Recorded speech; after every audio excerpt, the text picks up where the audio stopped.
If we had a military division with the bullet carrying capacity of these birds, it would face any army in the world. They can face machine guns with the invulnerability of tanks. They are like Zulus, whom even dumb bullets could not stop. And if I had a nickel for every time a giant flightless bird won a war against a human, I would have exactly 1 nickel. But even that is unusual. After the Great War, the Australian government was trying to find suitable professions for their veterans, and they decided that wheat farming was the answer.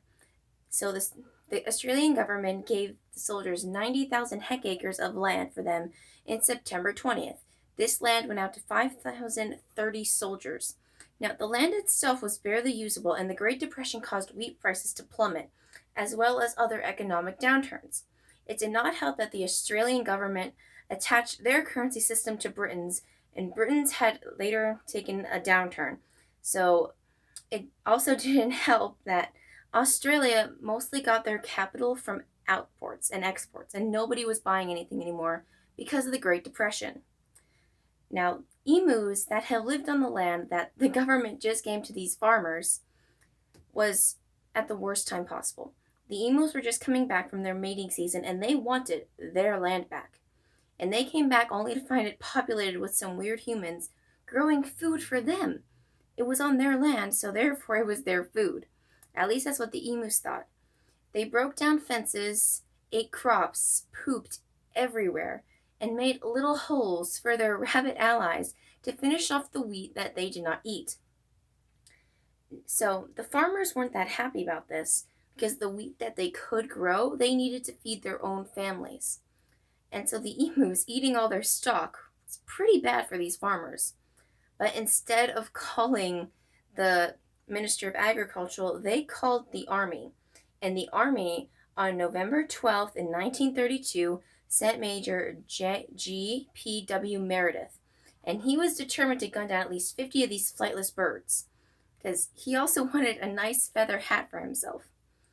Now, the troops moved in behind these emus, and they didn't think that these emus would run when they heard gunshots, just like a human would, but that's what they did. Now, a herd of emus is called a mob, and when they heard the gunshots, they returned the favor with absolute chaos, the one big mob splitting into a bunch of tiny mobs and scattering. Now, the emus got pretty used to this guerrilla warfare, as you call it, and they had an alpha there, a 6-foot tall emu, black in plumage, and he would stand there and give out the alert, sending the rest of his mob away, and he would not move until his herd got to safety. Now, after their failure, 2 days later, they took concealed gunners and were positioning at the emus on close range, but they only managed to shoot 12 emus before their gun just jammed. Now, whether this was a freak accident or divine intervention, we'll never know. So, the emus have proved that they are not as stupid as they are usually considered to be. Each mob has its leader, always an enormous black-plumed bird, standing fully 6 feet high, who keeps watch while his followers busy themselves with the wheat. At first, the suspicious sign, he gives the signal, and dozens of herds stretch up and out of the crop. A few birds will take fright, starting and heading and stampeding out of the shrub, the leader always remaining until his followers have reached safety. This is important. Now, they tried chasing these birds in trucks, but the trucks we have today aren't like the ones from before. These trucks were shaky. They weren't that stable, and on the backcountry roads, you can imagine how hard it was to try to shoot a bird going 40 to 60 miles an hour from the back of the truck. These soldiers couldn't even aim at the ground straight.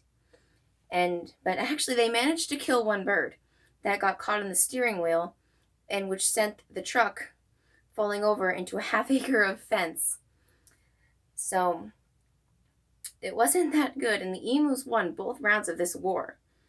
And Meredith's party used 2,500 rounds of ammunition, which was approximately 25% of the allotted total that was allowed for these guys. And one of the Southwest Labor politicians said that a medal should be struck from the army for this war, while his competitor said that the medal should be given to the emus because they have won every round thus far. Now, a second campaign was mounted by Meredith on the 13th of November, but he only killed 40 emus.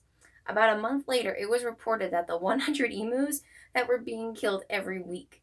Now, it took down 10 bullets to bring down one emu, and the emu war had ended with victory going to the emus, surprisingly. So the government just decided that, hey, these guys are veterans. They know how to shoot a gun. Let's just give them the guns and the ammo. And after they did that, 57,034 emus were claimed over 6 months in 1934 using a wanted special campaign where you get money for every emu that you kill.